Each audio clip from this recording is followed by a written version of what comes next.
හැමෝටම විශ්ව ශක්තිය පිරුණු සුබ දවසක් වේවා. අද මම තනියම ආවා කොළඹ තියෙන ගොඩක් ලස්සන ඒ වගේ හිතට මාර නිදහසක් ගෙන දෙන තැනකට. ඒ තමයි බේරවැව මැද තියෙන ගංගාරාම සීමාමාලකය. ඉතින් මගේ පුංචි මේ සෝලෝ ෆැමිලි ව්ලොග් එකත් එක්ක එකතු වෙලා ඉන්න යාළුවනේ.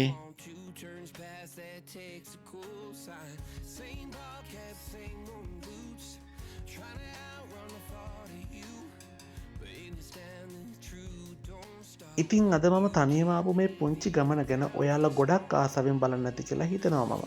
ඉතින් ඔයාලා කොළඹ ආවොත් මෙතෙන් එන්න අමතක කරන්න එපා. මගේ වීඩියෝ එක හොඳයි නම් ලයික් කරන්න, ඔයාලගේ අදහස් කමෙන්ට් කරන්න, සබ්ස්ක්‍රයිබ් කරලා තියාගන්න.